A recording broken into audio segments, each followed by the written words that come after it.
sukses ya Pak ya. Amin, Mungkin amin. sekarang 2, tadinya baru 1 ya Pak. Ya, satu mesin. Kemudian nambah jadi 2, artinya itu ada kelebihan yang bisa dibelikan mesin lagi Ya, kan. karena kalau saya nggak tobat mungkin jadi pimpinan.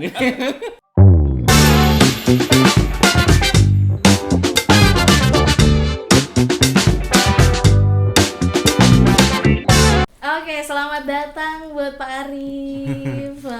Sang maestro ini. Nah, betul kan? Terima kasih nih udah diundang di sini. Iya, luar biasa Pak Arif. Iya. Terima kasih banyak sudah meluangkan waktu datang ke podcast Atensi. Karena hari ini juga ada kisah inspiratif dari Pak Yusuf. Dan tadi dengar-dengar Pak Yusuf cerita ada satu sosok dari pemerintah yang ternyata ada yang peduli seperti itu untuk merangkul Pak Yusuf dan rekan-rekannya. Siapa yang tahu nih ceritanya Pak Arif? Pak Arif, apa yang menggerakkan Pak Arif untuk akhirnya ketemu dengan Pak Yusuf dan kawan-kawan? Jadi begini ya, Mbak. Sebenarnya kita harus cerita dari awalnya ya, kenapa Oke, baik. Kementerian Sosial ini terlibat dalam penanganan ex napiter ini.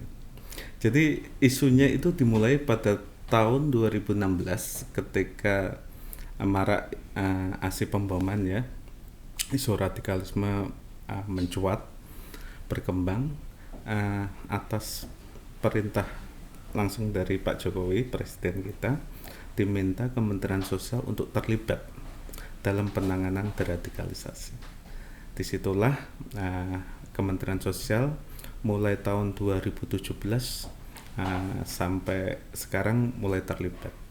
Kita dari tahun 2017 sudah melakukan rehabilitasi sosial sebanyak 197 orang di beberapa tempat seperti di Aceh, di Solo, di Semarang, di Jawa Timur, di Makassar, Poso ya, termasuk di Jawa Barat, DKI.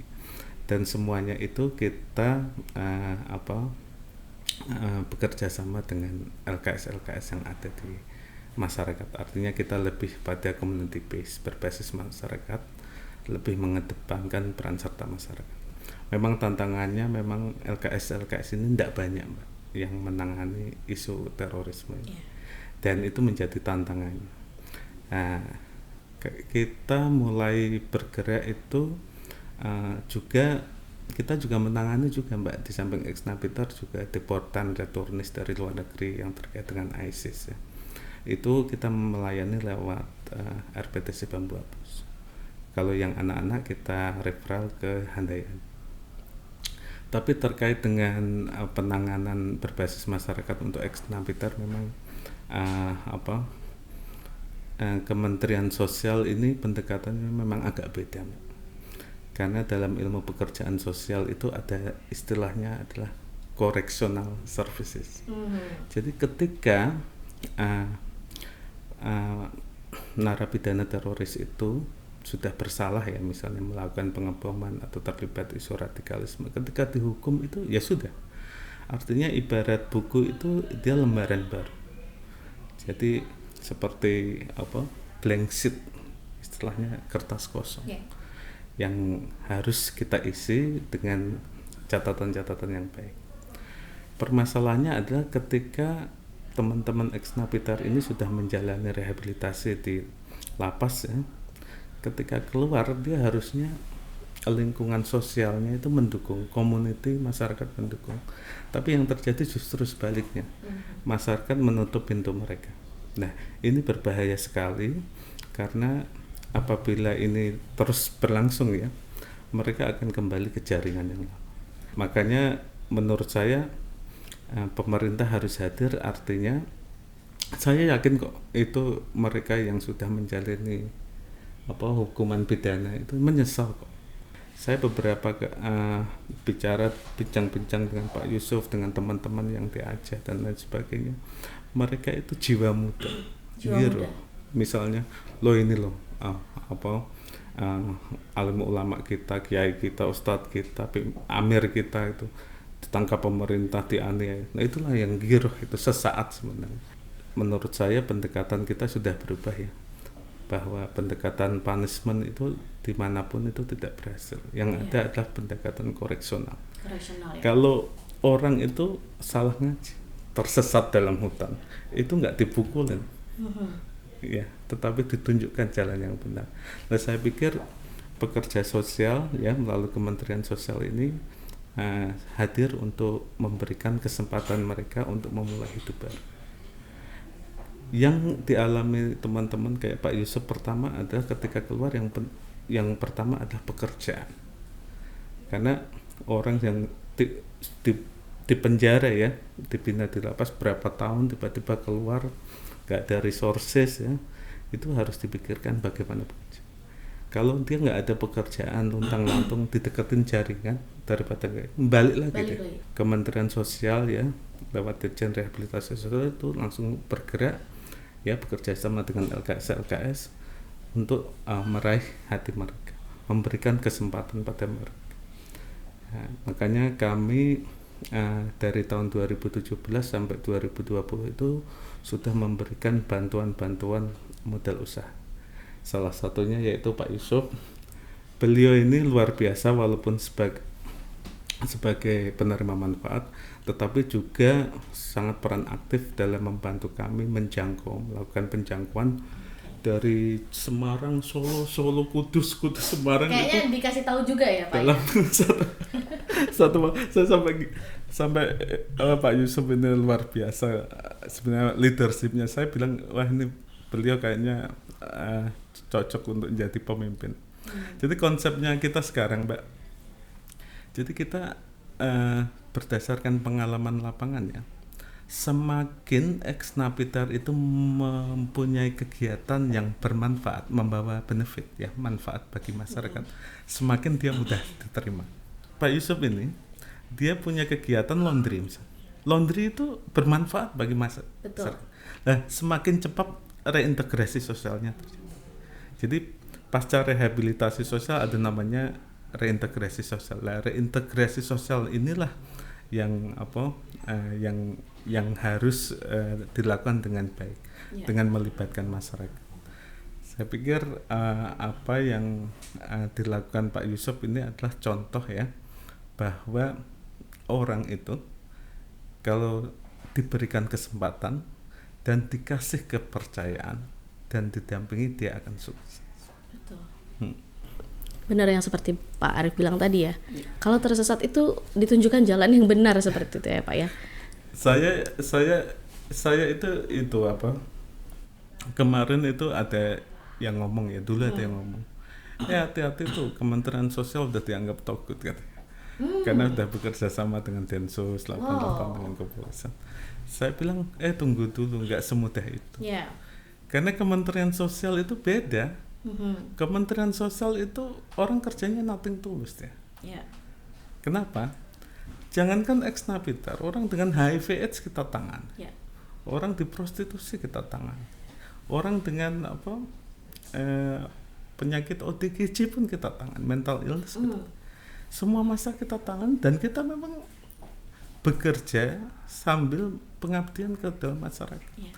Jadi saya nggak begitu percaya dengan istilah ditakut-takutin ya nanti rumahmu dibom dan saya percaya bahwa rehabilitasi sosial akan berlangsung dengan baik apabila pekerja sosial dan penerima manfaatnya itu setara. Banyakan yang terjadi adalah adanya paternalisme. Jadi misalnya gue lebih tinggi daripada ex-napitar yang gue dampingi. Itu yang mengakibatkan hubungan tidak setara. Yeah. Akhirnya yaitu kerjasama untuk melakukan perubahan, untuk bersama-sama mencapai well-being ya, kesejahteraan bagi itu enggak tercapai. Aspek yang kedua adalah banyak para pendamping yang sebenarnya masih perlu ditingkatkan kapasitasnya, atau disebut dengan unqualified social worker. Di beberapa negara seperti di Australia ya, di State Victoria itu untuk menangani ex-napitar itu pekerja sosialnya harus menerima pelatihan minimal 1 hari dari pemerintah state-nya. Jadi itu yang harus diperhatikan, bahwa pendampingan itu Saya sering bicara ya Mbak, ya maaf ya di sisi policy ya, ketika diskusi dengan teman-teman antar KL, bahwa yang dimaksud dengan rehabilitasi sosial itu bukan ngasih uang modal, itu disebut aftercare. Jadi sebenarnya sebelum aftercare itu ada pendekatan membangun rapport, kedekatan hubungan, bagaimana menciptakan trust, kedekatan, bagaimana melakukan konseling. Karena orang-orang yang di lapas itu biasanya mau nggak mau itu ada trauma, ada stigma, self stigmanya, public stigma. Mereka jadi rendah diri, mau nggak masyarakat menerima saya, mau nggak gimana keluarga saya menerima saya. Kan banyak penolakan daripada. Tanya Pak Yusuf ini, banyak kasus ketika dia mau kembali ke masyarakat ya, bukan masyarakat yang menolak, istrinya yang menolak. Jadi gitu ketika ya, Pak? dia NKRI, istrinya yang bilang itu istighfar abi. Justru istrinya yang menolak. Begitu ya? Artinya apa? Bahwa memang pendekatannya kita memang tidak hanya pada diri personal si ex napiter, tapi juga lingkungan keluarga ya, tetapi juga lingkungan masyarakat. Yang dilakukan Kementerian Sosial adalah bahwa kita itu selalu melihat individu itu dalam lingkaran lingkungan sosial. Contoh di Aceh itu suaminya itu guru, yang kita kasih bantuan itu istrinya. Jadi dia beli alat untuk bikin es jus itu yang dikasih gelas terus ditutup dan dijual untuk santri-santri itu. Dan itu berhasil dengan baik. Jadi pendekatan yang luas yang harus dilakukan, tidak hanya ex napiternya saja yang disentuh, tapi juga keluarga ya Pak. Kalau pendekatan terhadap ex napiter ini biasanya melibatkan Peksos saja atau ada unsur-unsur lain yang juga terlibat? Jadi kemarin memang kita sudah melakukan pendekatan memang dengan LKS yang menangani masalah itu. LKS itu yang direkomendasikan oleh BNPT. Kenapa? Karena kita tidak ingin bantuan kita malah nanti masuk dalam isu lain ya, pendanaan teroris. Betul. Jadi financing of terrorism. Jadi kita ingin membantu LKS yang benar-benar clean ya. Terus yang memang dia melakukan itu secara all out gitu. Kita pilih dari beberapa LKS yang memang memenuhi kriteria itu. Tapi pendekatan yang kita pakai memang yaitu tadi bagaimana ex napiter ini yang semula kayak Pak Yusuf ini yang dulu pernah di Jalan Kelan sekarang menjadi pionir perubahan sosial. Pak Yusuf ini ya 1 ton di rumahnya. Nah itu dia Pak. TNT. Tapi sekarang Pak Yusuf ini sudah istilahnya menjadi bagian dari perjuangan untuk melawan terorisme, perjuangan untuk melawan radikalisme, perjuangan untuk melawan intoleransi. Apa yang dilakukan ini tanpa kita sadari Pak Yusuf ini adalah agen-agen perubahan yang harus memang kita support tentunya. Karena peran beliau ini istilahnya apa ya? Mungkin ada istilah nothing about us without us. Jadi kalau kita nangani ex napiter tanpa melibatkan mantan ex napiter sendiri itu agak sulit. Jadi kita harus melibatkan. Karena masuk ke mantan-mantan. Jadi gini Mbak, orang yang keluar dari lapas itu dibagi levelnya dia. Level 1, 2, 3, 4. Jadi yang masih ekstrim ya, sampai yang lower risk. Lower risk itu yang masih hijau, yang enggak merah itu. Itu biasanya yang kita tangani yang level 3, 4. Oke. Biasanya kalau yang level 1, 2 Pak ya masih, mungkin Pak Yusuf sendiri nggak bisa mendekatin karena udah ngilang atau di mana.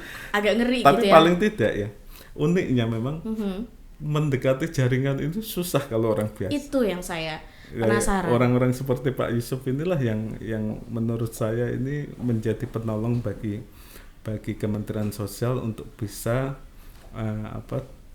bersama-sama memberikan penyuluhan sosial di masyarakat ke mantan-mantan ex-napiter agar tidak kembali ke jaring.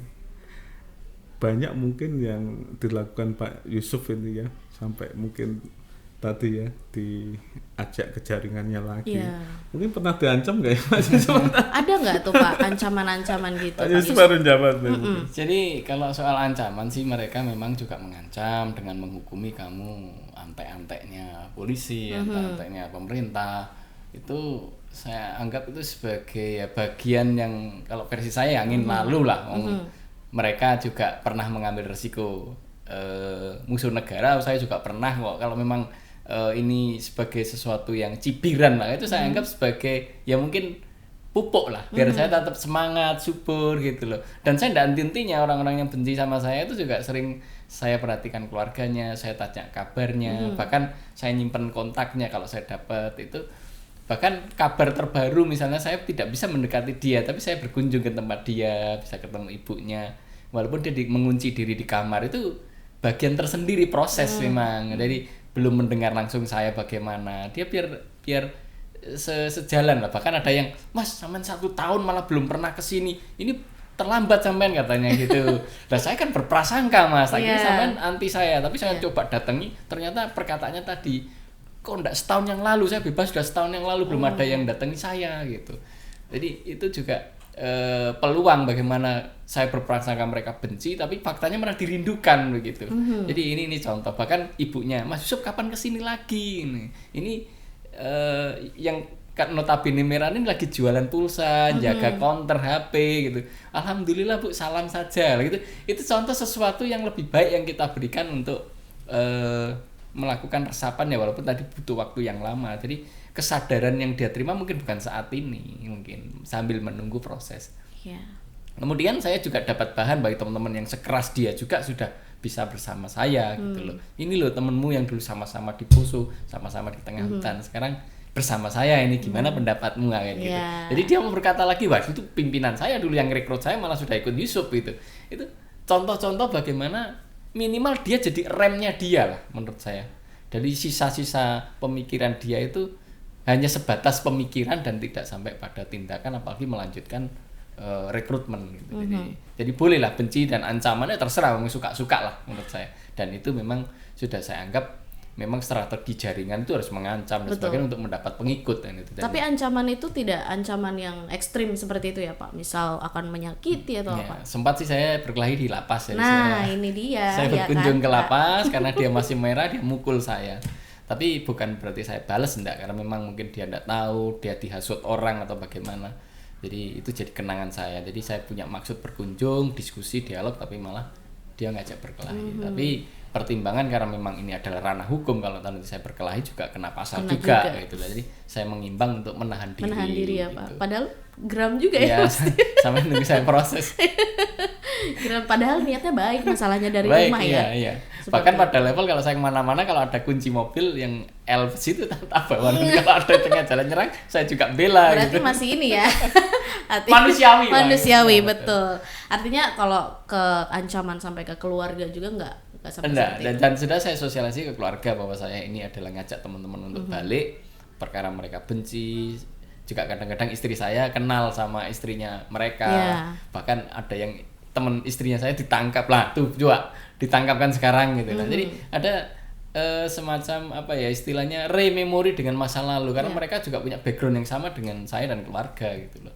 Jadi enggak usah diperkecil, dan anak-anak saya didik kalau memang kamu mau belajar misalnya taekwondo, bela diri, ya belajar aja, enggak ada masalah. Dan kalau memang stigma dari orang-orang bercadar jenggot bahwa kita pernah jadi teroris, ya biarin aja. Jadi anak-anak saya bahkan tak ajak ke penjara, jenguk ini loh sekolahan saya. Jadi image penjara itu saya akan rubah ke anak-anak sekolahan, sehingga biar pendidikan cerdas. Itu kok di penjara, itu lagi sekolah biar pinter, kemudian dia mengetahui tentang bernegara bagaimana gitu. Ya jadi anak-anak sendiri lihat TV bareng Bi itu ada temenmu ngebom. Mereka Nah, juga kenal ya. ya mengenal dengan otomatis Iya. gitu loh, karena memang media nggak bisa kita batis, bahkan Betul. di share di Artinya anak-anak juga nggak ada keluhan selama ini ya Pak? Misal mereka dapat cibiran dari teman enggak. Saya bahkan di sekolah didiemin kadang, yaitu bapakmu teroris dan sebagainya, itu saya anggap, saya didikasi anak-anak saya juga saya kenalkan dengan Pak Wawan yang berjenggot, yang sangar, tapi dia sudah bareng-bareng berusaha gitu. Jadi Pak polisi datang ke rumah itu, Pak polisi mau silaturahmi. Udah nggak ya. takut lagi Sudah gitu nggak takut lagi, enggak ujaran-ujaran kebencian itu enggak Iya. ada, tak suruh salaman dan sebagainya. Ini bentuk yang pendidikan yang langsung yang saya terapkan, sehingga anak juga punya protek sendiri. Iya. Gitu. Nah, gitu yang saya Menarik rasakan. ya Pak Arif. Iya. Perjalanan. Kalau menurut saya ya, terkait dengan atensi ya, rehabilitasi sosial. Dulu kita melakukan pendekatan itu dari pusat itu kan langsung ke daerah. Iya. Artinya ada apa ya, jalan yang panjang dari direktorat langsung Kementerian Sosial langsung ke masyarakat. Tetapi dengan atensi rehabilitasi sosial ini saya melihat ada peluang. Peluang ya Pak. Karena sebenarnya bahwa selama ini itu tidak ada loka balai resos, balai besar resos yang menangani ex napiter. Jadi dengan kebijakan atensi resos mendekatkan layanan kepada masyarakat, multi layanan, multifungsi. Artinya mau nggak mau balai loka ya, balai rehabilitasi sosial, jika ada di masyarakat setempat yang mengalami kesulitan ya, seperti ex napiter ya, itu mau nggak mau harus ditangani. Nah, itulah peluangan. Selama ini kan nggak ada, jadi adanya cuman balai disabilitas, lansia, anak. Nah, jadi inilah kesempatan saya pikir aspek positif yang luar biasa dari atensi rehabilitasi sosial. Memang selama ini kami Kementerian Sosial itu ya, kita selalu menekankan bahwa perubahan perilaku yang sudah dilaksanakan sejak di lapas oleh LKS di masyarakat itu harus dipelihara. Kenapa kita sering gagal? Karena ketika sudah di dalam institusi dilepas terus nggak ada didampingi lebih lanjut, nggak sustainable, akhirnya mereka kembali lagi. Jadi artinya pendampingan itu harus sustainable. Sustainable-nya gimana? Jadi pendampingan itu tidak hanya masalah ekonomi, tapi pendampingan yang lebih bagus, yang lebih baik adalah bagaimana membuka akses terhadap sistem sumber layanan-layanan sosial, kesehatan, ekonomi ya untuk mereka ini. Kami barusan diskusi tadi sempat di ruangan saya Pak Yusuf. Itu ada teman kita yang istrinya meninggal karena tumor ya. Itu harus kena 60 juta. Itu artinya apa? Artinya bahwa dia belum terakses dengan program Indonesia Sehat, atau sering disebut dengan Kartu Indonesia Sehat, BPJS. Coba kalau ada BPJS, kemarin ipar saya misalnya jantung ya, harusnya bayar 200 juta gratis.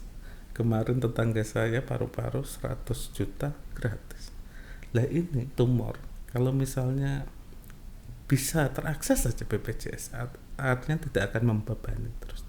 Artinya Kemensos ini ya Pak ya? Pendamping sosial tidak hanya mendampingi dari aspek pemberdayaan saja, ekonomi semata, tetapi harus mengakseskan ya, membuka ruang ya, akses terhadap layanan-layanan, program-program yang ada secara nasional. Jadi ini masalah ex napiter harus dilingkan dengan program-program nasional. Contoh PKH kalau dia punya anak, punya lansia, punya ibu hamil, bagaimana dilingkan dengan BPNT ya, bantuan pangan non tunai, bagaimana dengan KIP. Jadi program-program ini harus dilingkan. Kalau tidak dengan uang yang tidak seberapa ya, dituntut untuk bisa berhasil memenuhi kebutuhan, itu agak sulit. Dia harus dilingkan dengan sistem-sistem seperti. Dan itu dimulai dari mana? dimulai dari advokasi kependudukan. Bagaimana dia punya KTP ya, bagaimana dia punya KK. Ya. Karena cerita Pak Yusuf ini banyak ex-napiter yang anaknya lahir di sini, di sini berkelompok dengan kakak yang berbeda dan Karena sebagainya. mereka DPO kan, DPO DPO harus kan. berpindah-pindah. Iya betul. Nah, kalau dia sudah punya kartu identitas ya, kewarganegaraan KTP, terus bisa masuk. Sebagai contoh, diadvokasi ke RT, RW, lurah, Dinsos bisa masuk terpadu kesejahteraan sosial sehingga bisa mengakses, itu luar biasa. Hal yang mungkin kecil, kependudukan, tapi impactnya nanti luar biasa begitu dia sudah ngeling. Karena itu kaitannya dengan program-program pemerintah lainnya ya Pak. Yang menurut saya juga yang menjadi tantangan dengan atensi ini ya,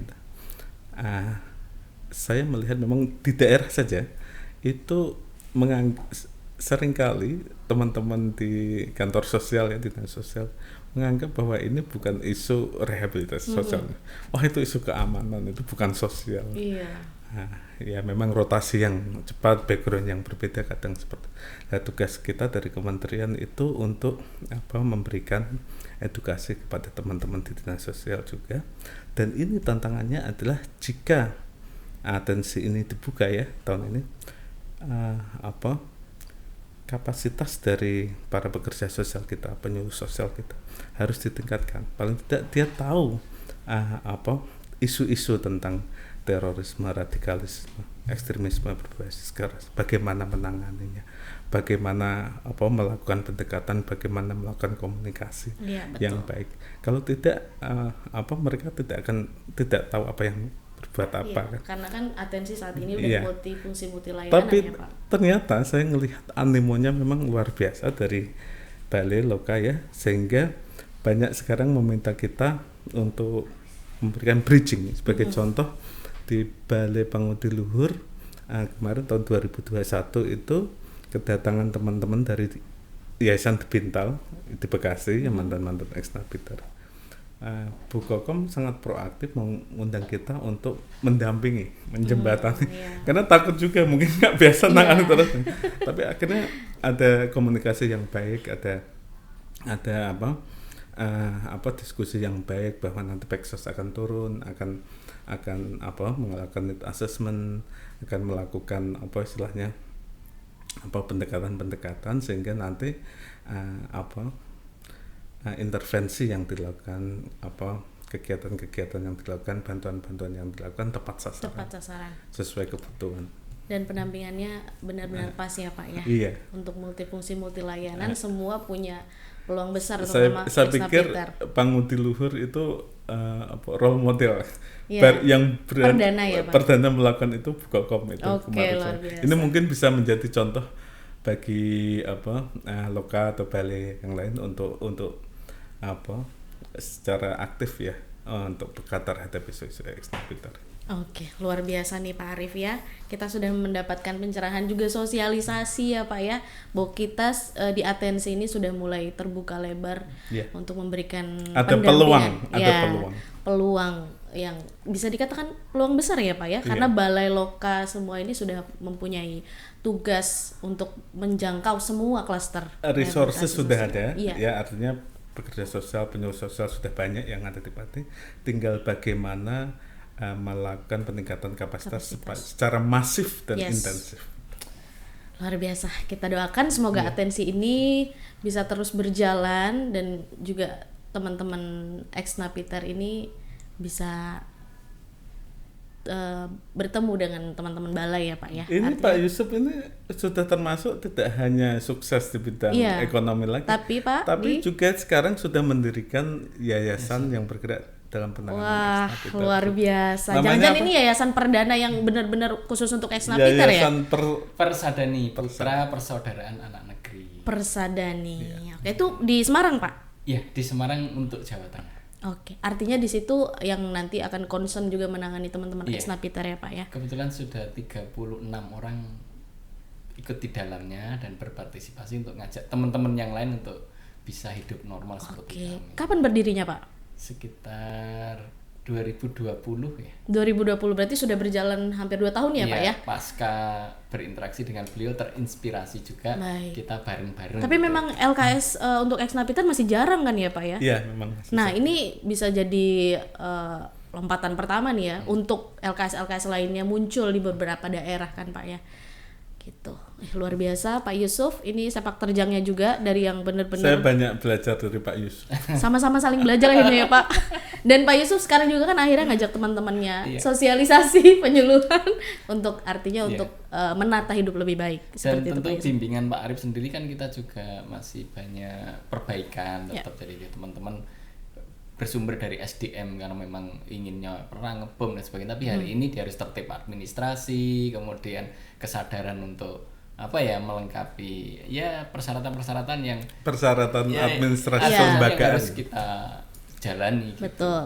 Karena untuk mendapat legalitas Iya, juga betul. ya Karena nggak di tahu masyarakat kan, maupun jadi pemerintah. nggak bisa ya. Oke, luar biasa hari ini saya banyak dapat input nih, cerita inspiratif dari Pak Yusuf, kemudian juga dari Pak Arif. Pak Yusuf terkait- ini kalau dalam dulu masih jaringan kan pernah belajar ngeracik bom ya Pak ya? Iya. Ya. Kalau sekarang jabatannya kalau di TNI apa Pak? Jenderal apa? Jenderal, kayaknya jenderal ya Pak ya. Minimal perwira menengah. Masalahnya kan kemarin 1 ton ya Pak, tapi sekarang 1 ton bahan ledakan udah berubah jadi 1 ton laundryan. Logistik. Ya, logistik. Logistik. Namanya logistik. Ya. Karena kalau Seperti saya itu. nggak topat mungkin jadi pimpinan. Kayaknya iya ya Pak ya. Itu Iya. luar biasa ya, 1 ton loh di. Iya. Dan 1 jam bisa meledak kan. Iya Pak. Ada pemicu aja udah wassalamualaikum Semarang. Tapi ya ini proses Ya. hidup ya Pak ya. Terima kasih banyak Pak Yusuf sudah berbagi cerita di podcast Atensi. Iya, sama-sama. Mudah-mudahan ini menjadi inspirasi banyak teman-teman di luar sana ya Pak ya. Karena semua orang juga pasti punya cerita dalam hidupnya dan bagaimana kembali baik itu yang lebih Iya. penting. Termasuk kalau Mbak Indah ke Semarang bisa silaturahmi. Saya dengan mau kita-kita. mampir ya, teman-teman kita mampir ya ke yayasannya Pak Yusuf.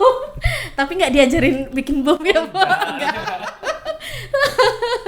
Ada Gitu. juga yang kita bantu di Kudus ya, apa Iya. Demak itu Yang herbal, Iya. bekam juga Iya. gratis. Wah luar biasa. sekarang bahkan sibuk dari orang Polres itu rutin setiap hari Kamis Jumat itu penuh. Oh gitu Sehari. ya. Artinya berbagai bidang ya Pak ya. Jadi ditekuni. kita kasih bantuan dibeliin apa ya Pak Yusuf? Etalase sama ini apa namanya? Obat-obatan. Dipan untuk pasien itu. Mungkin nanti kita pengen ada liputan khusus nih untuk ngelihat Kita teman-teman harus napiter. Ya, Dengan saya penasaran semangat. nih. Ya, menarik. Oh, ini usaha ini usaha ini. Iya. Jadi orang-orang di luar sana bisa melihat seperti itu Pak, bagaimana ex napiter itu bisa berubah little lebih baik. success story Yes. yang harus Nanti kita keliling ya Pak, Semarang. Dengan Ya minimal semangat Semarang ini. dulu deh gitu ya kan. Semarang juga ada 36 ya kan Pak. Deket kok. Kudus, Kendal deket Kak. Jadwalkan ya teman-teman. Terima kasih banyak sekali lagi Pak Yusuf Terima dan kasih, Pak sama-sama. Arif Terima ya. kasih, Mbak. Terima kasih untuk sosialisasinya terkait ex napiter. Pak Yusuf semoga lancar, Amin, laundrynya amin, amin. sukses ya Pak ya. Amin, Mungkin amin. sekarang 2, tadinya baru 1 ya Pak. Ya, 1 mesin. Kemudian nambah jadi 2, artinya itu ada kelebihan yang bisa dibelikan mesin lagi Iya, kan. betul. Nanti mudah-mudahan jadi 3, 4 dan 1. Atau yang 1 jam kering jadi itu. Itu. Gak Boleh. mahal loh. Siap. Oke, sukses selalu ya Pak Yusuf dan Pak sama-sama. Arif. Ya, Semoga siap. Terima kasih. misi kemanusiaan kita Ya. terus berjalan ya Pak ya. Ya. Dan bisa merangkul teman-teman ex napiter khususnya dan klaster-klaster lainnya.